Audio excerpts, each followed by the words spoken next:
6.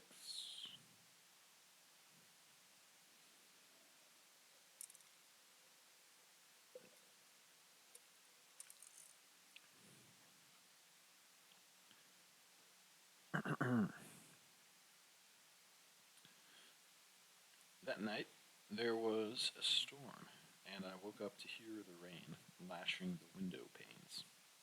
It was coming in the open window. Someone had knocked on the door. I went to the door very softly, not to disturb Catherine, and opened it. The barman stood there. He wore his overcoat and carried his wet hat. Hey, what's up, Bears fan? Just reading a book.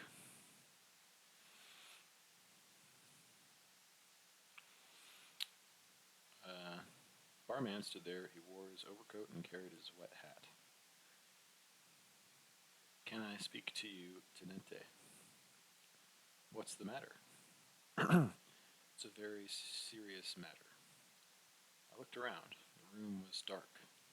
I saw the water on the floor from the window. Come in, I said. I took him by the arm into the bathroom, locked the door, and put on the light. I sat down on the edge of the bathtub. What's the matter, Emilio? Are you in trouble? No, you are, Tenente. Yes? They are going to arrest you in the morning. Yes? I came to tell you. I was out in the town and I heard them talking in a cafe. I see. Still upset, didn't call Oksana in Discord. You kidding me? I didn't call her back. Yeah, man.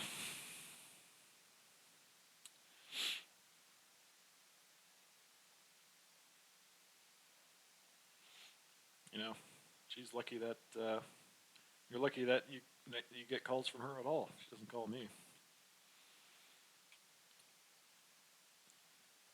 I came to tell you. I was out in the town and I heard them talking in a cafe. I see. He stood there, his coat wet, holding his wet hat, and said nothing. Why are they going to arrest me? For something about the war. Do you know what? No, but I know that they know you were here before as an officer, and now you are here out of uniform. You've been in Oksana's chat and her streams, yeah? Yes, I have, man. All the time. Uh,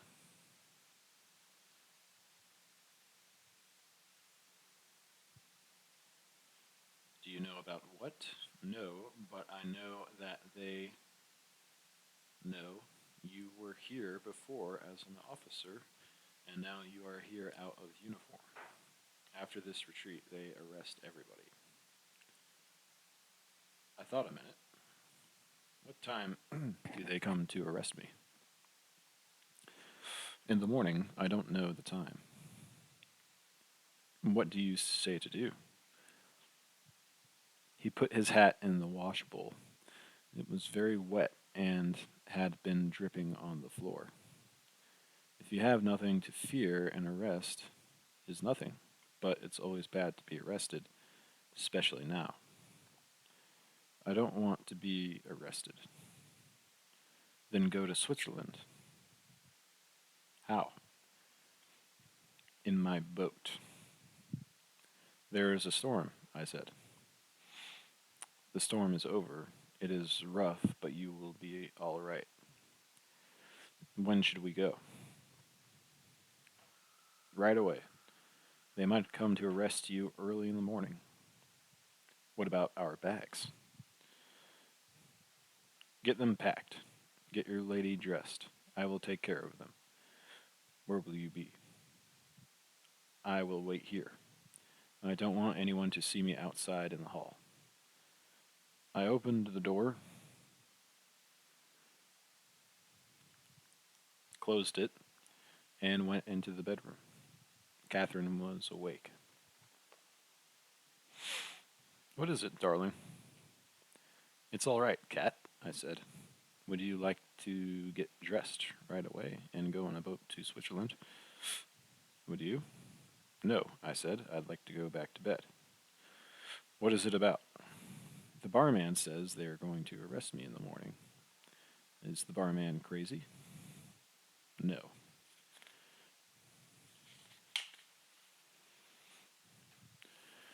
"Then please hurry, darling, and get dressed so we can start."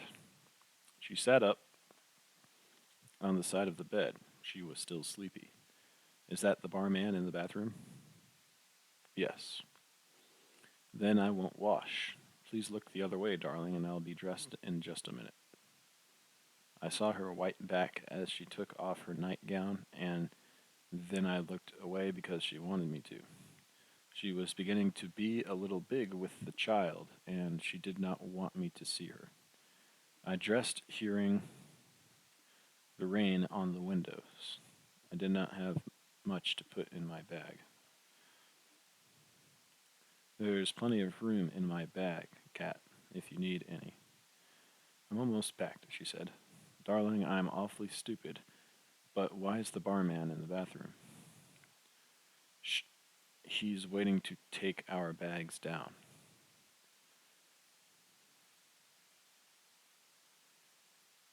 "He's awfully nice." "He's an old friend," I said. "I nearly sent him some pipe tobacco once." I looked out the window at the dark night. I could not see the lake, only the dark and the rain, but the wind was quieter. "I'm ready, darling," Catherine said. "All right." I went to the bathroom. "Here are the bags, Emilio," I said. The barman took the 2 bags. "You're a very good help to us." "You're very good to help us," Catherine said.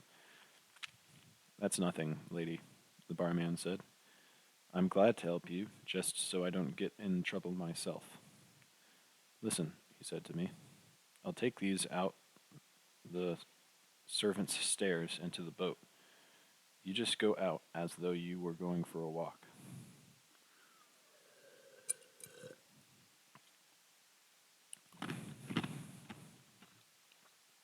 "It's a lovely night for a walk," Catherine said. "It's a bad night, all right." "I'm glad I have an umbrella," Catherine said. We walked down the hall and down the wide, thickly carpeted stairs. At the foot of the stairs, by the door, the porter sat behind his desk.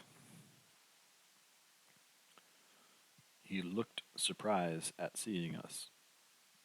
"You're not going out, sir," he said. "Yes," I said. "We're going to see the storm along the lake." "Haven't you got an umbrella, sir?" "No," I said. "This coat sheds water." He looked at it doubtfully. "I'll get you an umbrella, sir," he said. He went away and came back with a big umbrella. "It is a little big, sir," he said. I gave him a 10 lira note. "Oh, you were too good, sir. Thank you very much," he said. He held the door open, and we went out into the rain. He smiled at Catherine, and she smiled at him. "Don't stay out in the storm," he said. "You'll get wet, sir and lady." He was only the second porter, and his English was still literally translated. "We'll be back," I said. We walked down the path, under the giant umbrella, and out through the dark, wet gardens to the road, and across the road to the trellised pathway along the lake. The wind was blowing offshore now. It was a cold, wet November wind, and I knew it was snowing in the mountains. We came along past the chained boats in the slips along the quay to where the barman's boat should be. The water was dark against the stone. The barman stepped out from beside the row of trees. The bags are in the boat, he said. I want to pay you for the boat, I said. How much money have you? Not so much. You send me the money later. That will be all right. How much? What you want. Tell me how much. If you get through, send me 500 francs. You won't mind that if you get through. All right. Here are sandwiches. He handed me a package. Everything there was in the bar. It's all here. This is a bottle of brandy and a bottle of wine. I put them in my bag. Let me pay you for those. All right, give me 50 lire. I gave it to him. The brandy is good, he said. You don't need to be afraid to give it to your lady. She better get in the boat. He held the boat, it rising and falling against the stone wall, and I helped Catherine in. She sat in the stern and pulled her cape around her. You know where to go? Up the lake. You know how far? Past Luino. Past Luino, Canaro, Canabino, Trenzano. You aren't in Switzerland until you come to Brissago. You have to pass Mont Tamara. What time is it? Catherine asked. It's only 11 o'clock, I said. If you roll all the time, you ought to be there by 7 o'clock in the morning. Is it that far? It's 35 kilometers. How should we go? In this rain, we need a compass. No, row to Isola Bella. Then on the other side of Isola Madre, go with the wind. The wind will take you to Palanza. You will see the lights, then go up the shore. Maybe the wind will change. No, he said. The wind will blow like this for 3 days. It comes straight down from the Madarone. There's a can to bail with. Let me pay you something for the boat. No, I'd rather take a chance. If you get through, you pay me all you can. All right. I don't think you'll get drowned. That's good. Go with the wind up the lake. All right. I stepped in the boat. Do you leave money for the hotel? Yes, in an envelope in the room. All right. Good luck, Tenente. Good luck. We thank you many times. You won't thank me if you get drowned. What does he say? Catherine asked. He says, good luck. Good luck, Catherine said. Thank you very much. Are you ready? Yes. He bent down and shoved us off.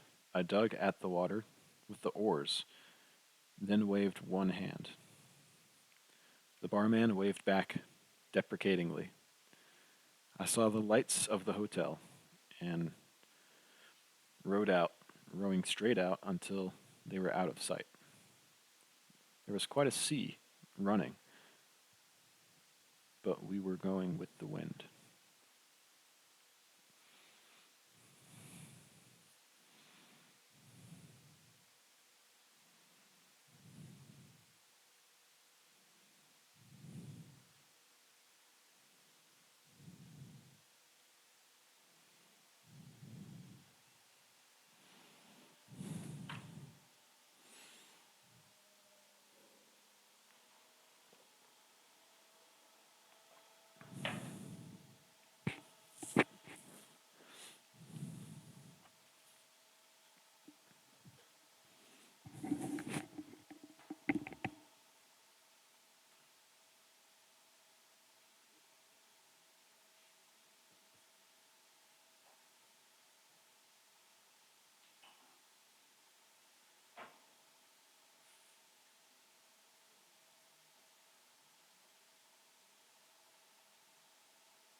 37. I rode in the dark, keeping the wind in my face. Oh shit.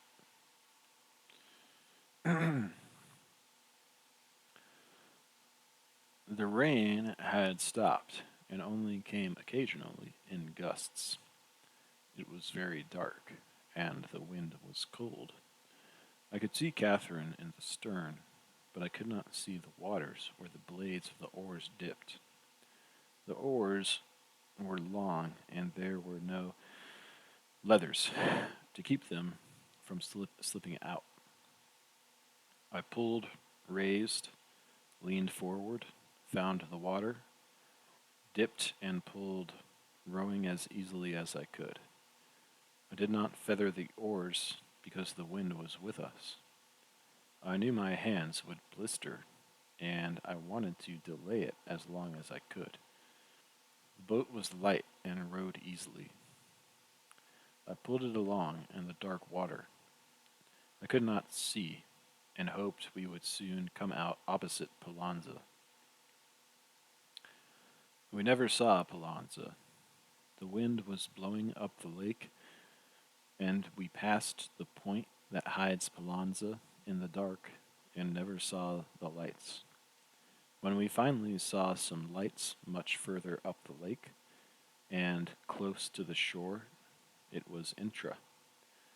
But for a long time we did not see any lights, nor did we see the shore, but rowed steadily in the dark, riding with the waves. Sometimes I missed the water with the oars in the dark, as a wave lifted the boat. It was quite rough, but I kept on rowing, until suddenly we were close ashore, against a point of rock that rose beside us. The waves striking against it, rushing high up, then falling back. I pulled hard on the right oar and backed water with the other, and we went out into the lake again. The point was out of sight, and we were going on up the lake. We're across the lake, I said to Catherine. Weren't we going to see Palanza? We've missed it. How are you, darling? I'm fine. I could take the oars a while. No, I'm fine. Poor Ferguson, Catherine said. In the morning she'll come to the hotel and find we're gone. I'm not worrying so much about that, I said, as about getting into the Swiss part of the lake before it's daylight and custom guards see us. Is it a long way? It's some 30 kilometers from here. I rowed all night. Finally, my hands were so sore I could hardly close them over the oars. We were nearly smashed up on the shore several times. I kept fairly close to the shore because I was afraid of getting lost on the lake and losing time. Sometimes we were so close we could see a row of trees and the road along the shore with the mountains behind. The rain stopped, and the wind drove the clouds so that the moon shone through, and looking back, I could see the long dark point of Castanola, and the lake with white caps, and beyond, the moon on the high snow mountains.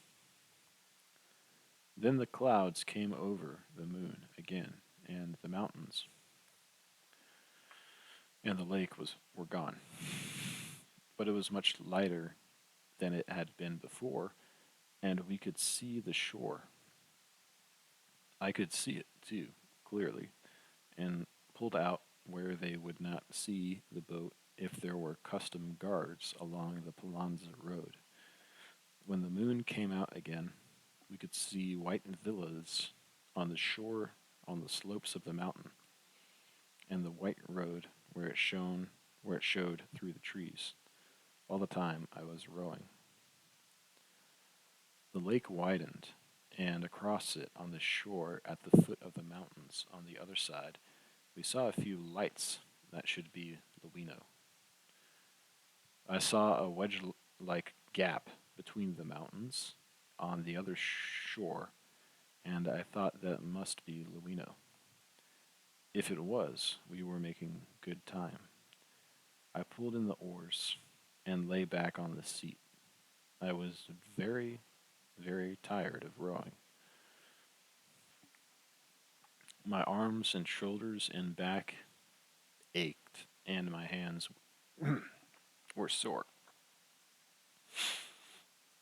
I could hold the umbrella, Catherine said. We could sail with that with the wind. Can you steer? I think so.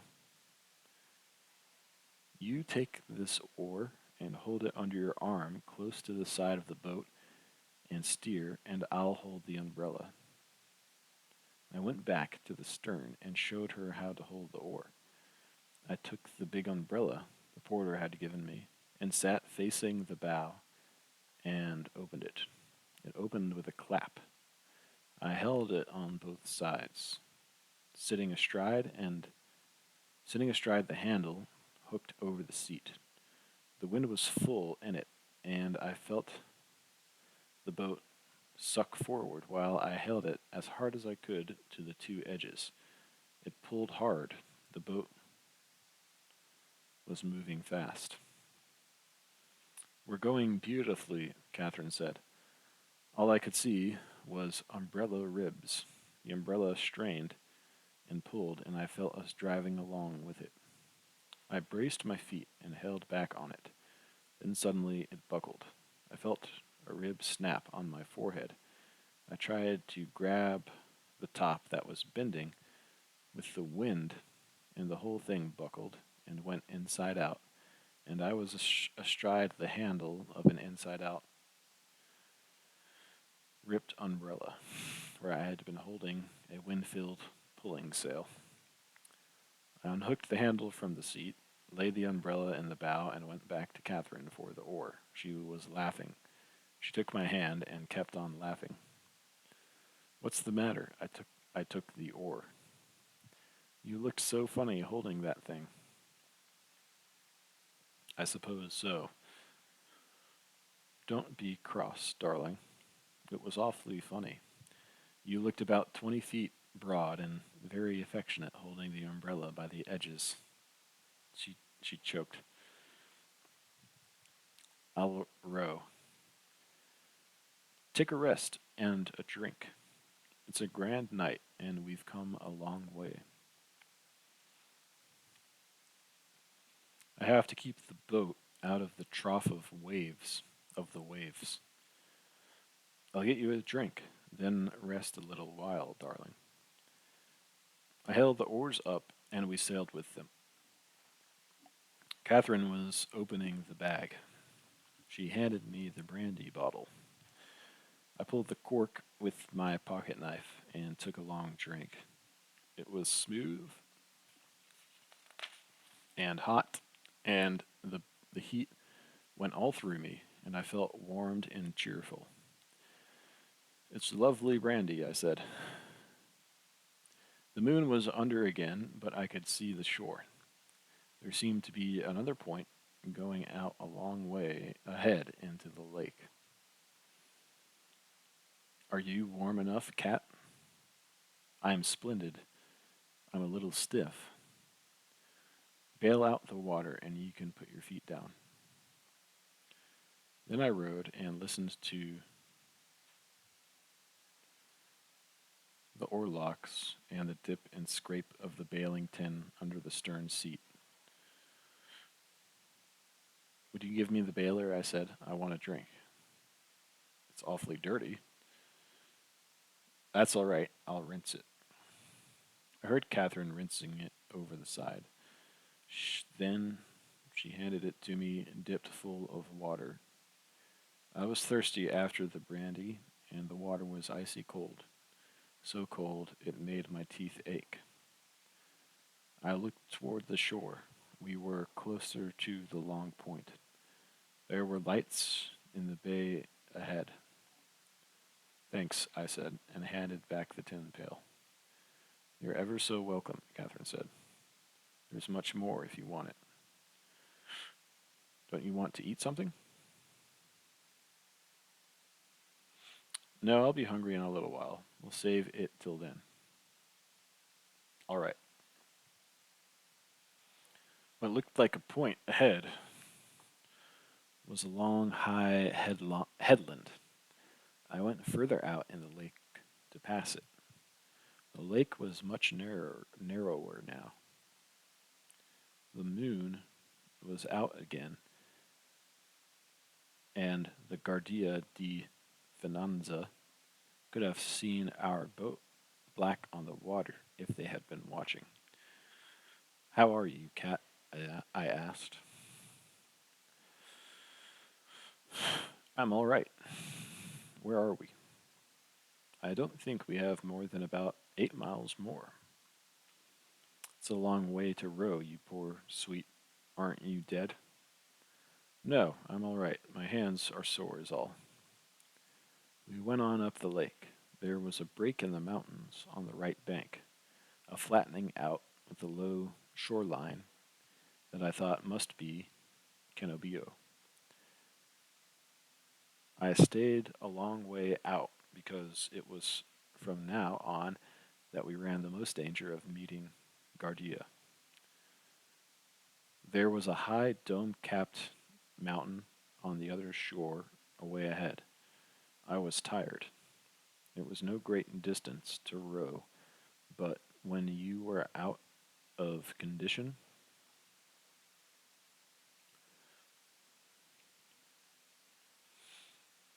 it had been a long way.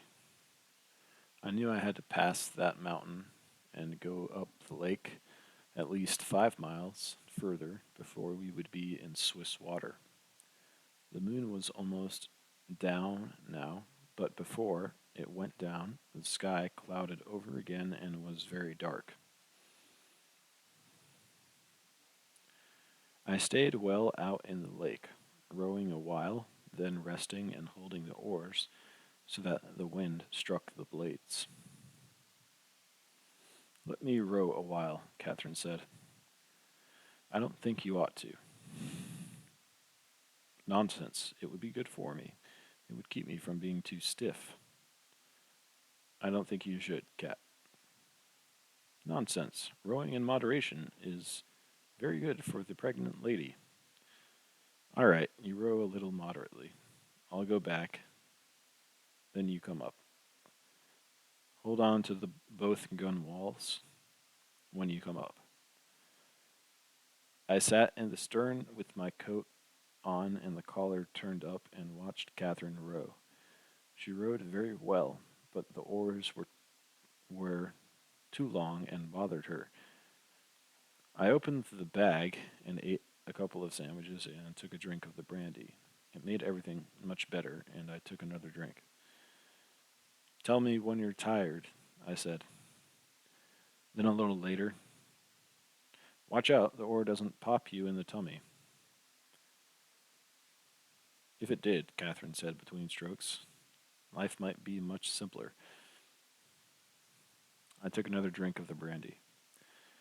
How are you going? All right. Tell me when you want to stop. All right. I took another drink of the brandy, then took hold of the two gunwales of the boat and moved forward. No, I'm going beautifully. Go on back to the stern. I've had a grand rest. For a while, with the brandy, I rowed easily and steadily. Then I began to catch crabs, and soon I was just chopping along, again with a thin brown taste of bile from having rowed too hard after the brandy. Give me a drink of water, will you? I said. That's easy, Catherine said. Before daylight, it started to drizzle. The wind was down, or we were protected by mountains that bounded the curve the lake had made.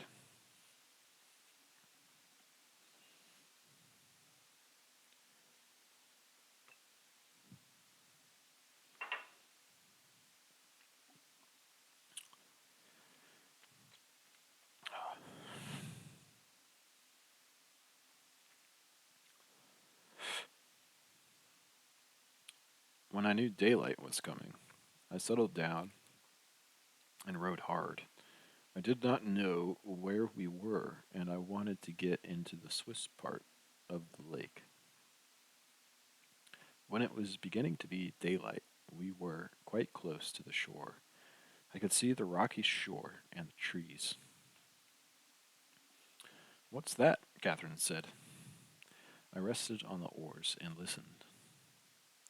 It was a motor boat chugging out on the lake. I pulled close up to the shore and lay quiet. Chugging came closer. Then we saw the motorboat in the rain a little astern of us. There were 4 Guardia di Finanza in the stern, their Alpini hats pulled down, their cape collars turned up, and their carbines slung across their backs. They all looked sleepy so early in the morning. I could see the yellow on their hats and the yellow marks on their cape collars.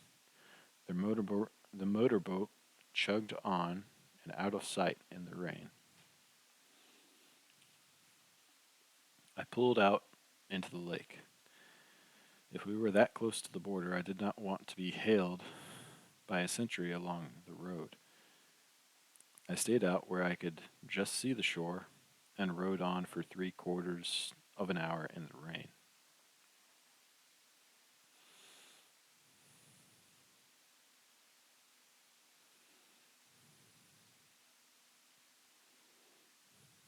We heard a motorboat once more, but I kept quiet until the noise of the engine went away across the lake.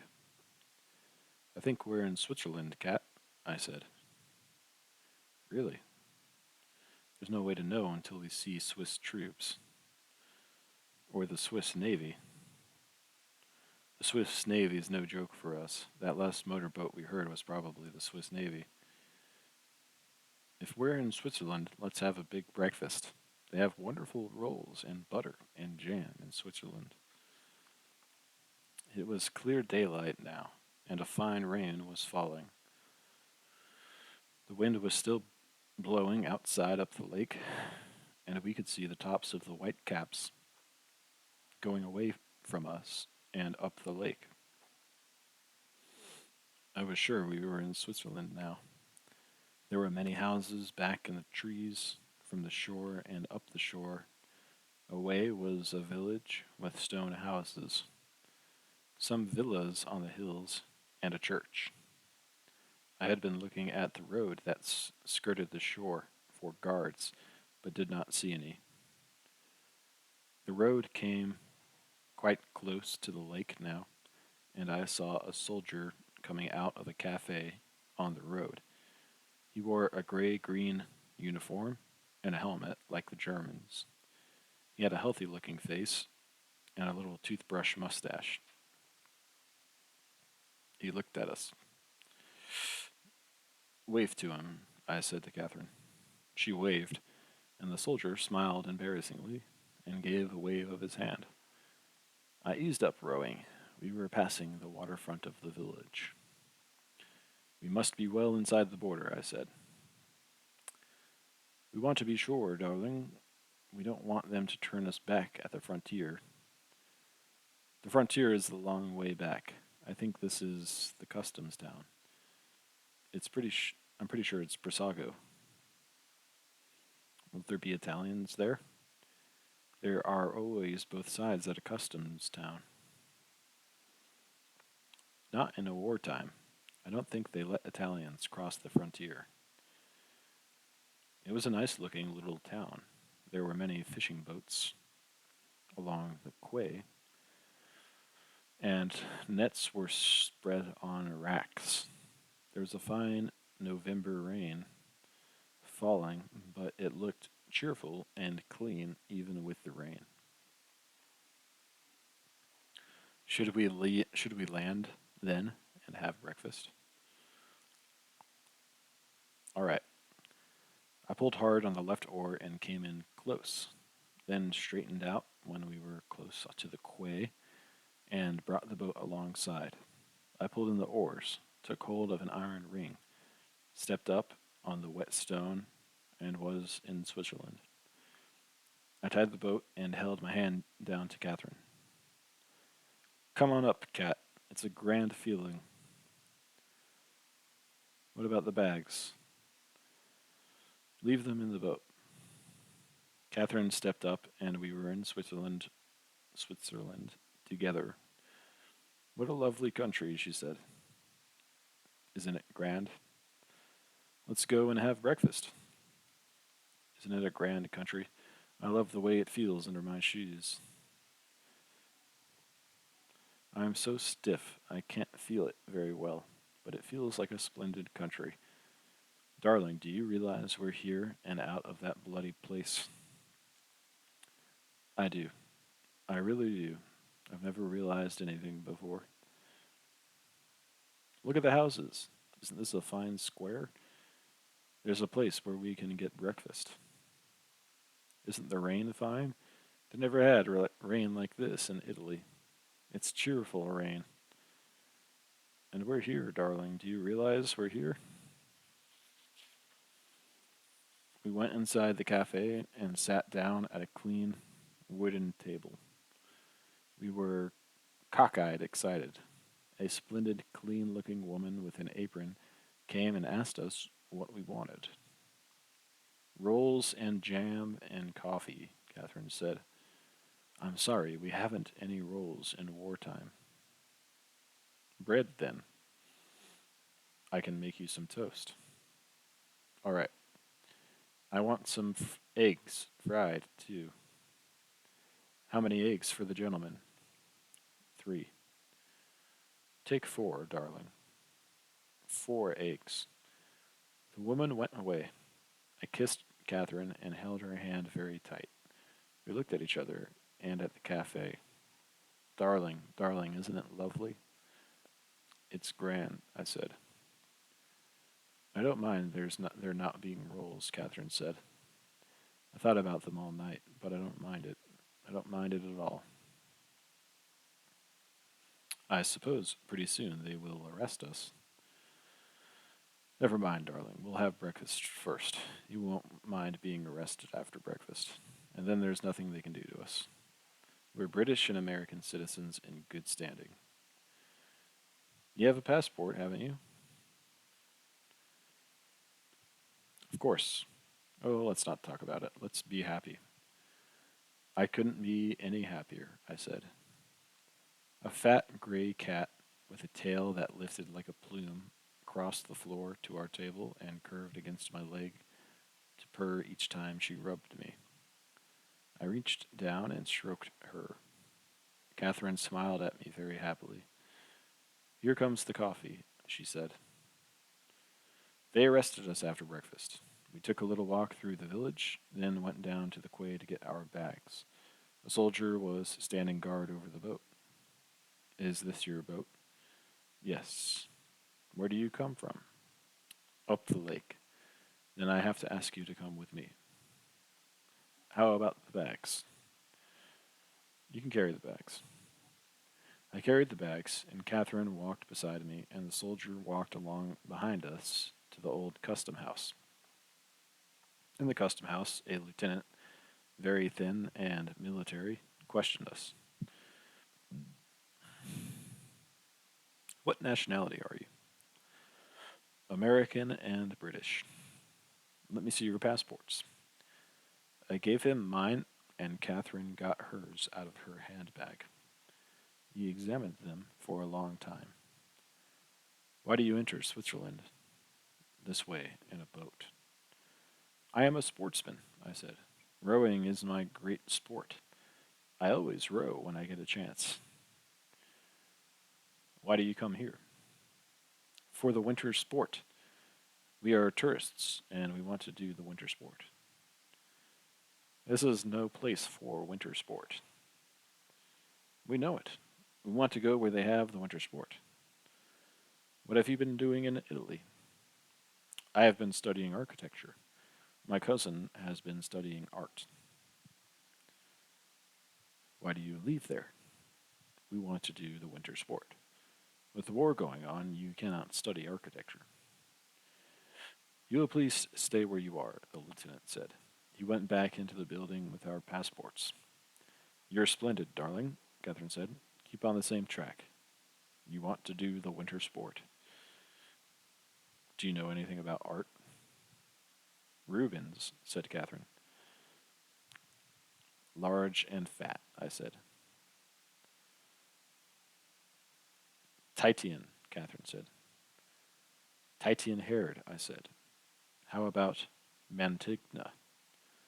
Don't ask hard ones, Catherine said. I know him, though. Very bitter. Very bitter, I said.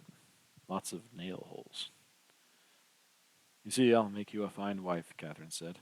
I'll be able to talk art with your customers.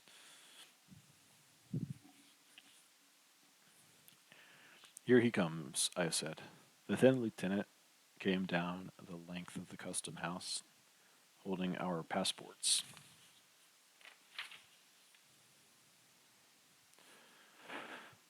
I will have to send you into Locarno, he said. You can get a carriage, and a soldier will go in with you. All right, I said. What about the boat? The boat is confiscated. What have you in those bags? He went all through the 2 bags and held up the quarter bottle of brandy. Would you join me in a drink? I asked. No, thank you. He straightened up. How much money do you have? 2,500 lyre. He was favorably impressed. How much has your cousin? Catherine had a little over 1,200 lyre. The lieutenant was pleased. His attitude toward us became less haughty. If you are going for winter sports, he said, Wingen is the place. My father has a very fine hotel at Wingen. It is open all the time. That's splendid, I said. Could you give me the name? I will write it on a card. He handed me the card very politely. The soldier will take you into Locarno. He will keep your passports. I regret this, but it is necessary. I have good hopes they will give you a visa or a police permit at Locarno. He handed the 2 passports to the soldier, and carrying the bags, we started into the village to order a carriage. Hi, the lieutenant called to the soldier. He said something in a German dialect to him. The soldier slung the rifle on his back and picked up the bags. It's a great country, I said to Catherine. It's so practical. Thank you very much, I said to the lieutenant. He waved his hand. Service, he said. We followed our guard into the village. We drove to Locarno in a carriage with the soldiers sitting on the front seat with the driver. At Locarno, we did not have a bad time. They questioned us, but they were polite because we had passports and money. I do not think they believed a word of the story, and I thought it was silly, but it was like a law court. You did not want something reasonable, you wanted something technical, and then stuck to it without explanations. But we had passports, and we would spend the money, so they gave us provisional visas. At any time, this visa might be withdrawn. We were to report to the police wherever we went. Could we go wherever we wanted? Yes. Where do we want to go? Where do you want to go, Cat? Montreux. It is a very nice place, the official said. I think you will like that place. Here at Locarno is a very nice place, another official said. I am sure you would like it here very much at Locarno. Locarno is a very attractive place. We would like some place where there is winter sport. There is no winter sport at Montreux. I beg your pardon, the official said. I come from Montreux. There is very certainly winter sport on the Montreux, Oberland, Bernouillet Railway. It would be false for you to deny that. I do not deny it. I simply said there is no winter sport at Montreux. I question that, the other official said. I question that statement. I hold to that statement. That statement. I question that statement. I myself have luged into the streets of Montreux. I have done it not once, but several times. Luging is certainly winter sport. The other official turned to me. Is luging your idea of winter sport, sir? I tell you, you would be very comfortable here at Locarno. You would find the climate healthy. You would find the environs attractive. You would like it very much. The gentleman has expressed a wish to go to Montreux. What is luging? I asked. You see, he has never heard of luging. That meant a great deal to the second official. He was pleased by that. Luging, said the first official, is tobogganing. I beg to differ, the other official shook his head. I must differ again. The toboggan is very different from the luge. The toboggan is constructed in Canada of flat laths. The luge is a common sled with runners. Accuracy means something. Couldn't we toboggan? I asked. Of course you could toboggan, the first official said. You could toboggan very well. Excellent Canadian toboggans are sold in Montreux. Ox Brothers sell toboggans. They import their own toboggans. The second official turned away. Tobogganing, he said, requires a special pist. You could not toboggan into the streets of Montreux. Where are you stopping here? We don't know, I said. We just drove in from Brissago. The carriage is outside. You make no mistake in going to Montreux, the first official said. You'll find the climate delightful and beautiful. You'll have no distance to go for winter sport. If you really want winter sport, the second official said, you will go to the Engadine or to Murin. I must protest against your being advised to go to Montreux for the winter sport. At Les Avants, above Montreux, there is an excellent winter sport of every sort. The champion of Montreux glared at his colleague. Gentlemen, I said, I am afraid we must go. My cousin is very tired. We will go tentatively to Montreux. I congratulate you, the first official shook my hand. I believe that you will regret leaving Locarno, the second official said. At any rate, you will report to the police at Montreux. There will be no unpleasantness with the police, the first official assured me. You will find all the inhabitants extremely courteous and friendly. Thank you both very much, I said. We appreciate your advice very much. Goodbye, Catherine said. Thank you both very much. They bowed us to the door, the champion of Locarno a little coldly. We went down the steps and into the carriage. My God, darling, Catherine said, couldn't we have gotten away any sooner? I gave the name of a hotel one of the officials had recommended to the driver. He picked up the reins. You've forgotten the army, Catherine said. The soldier was standing by the carriage. I gave him a 10-lire note. I have no Swiss money yet, I said. He thanked me, saluted, and went off. The carriage started, and we drove to the hotel. How did you happen to pick out Montreux? I asked Catherine. Do you really want to go there? It was the first place I could think of, she said. It's not a bad place.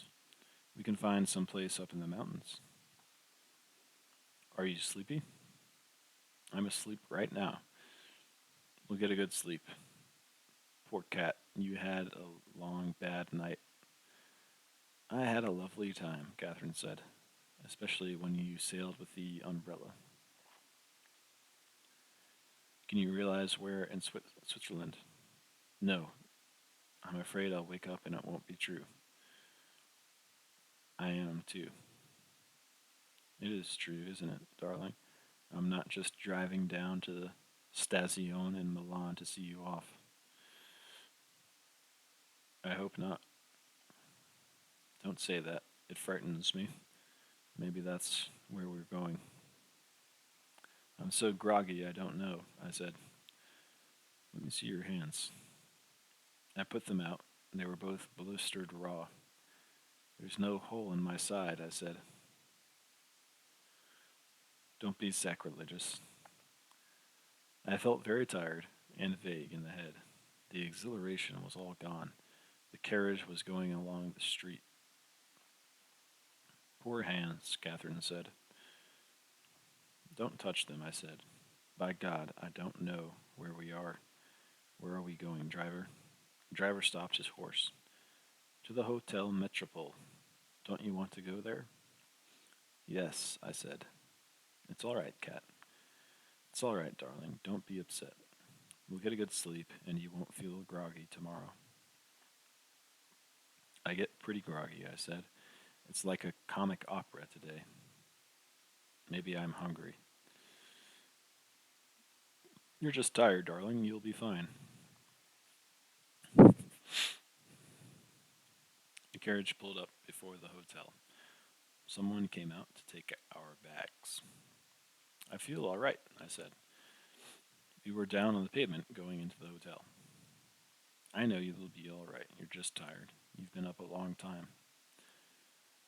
Anyhow, we're here. Yes, we are really here. We followed the boy with the bags into the hotel.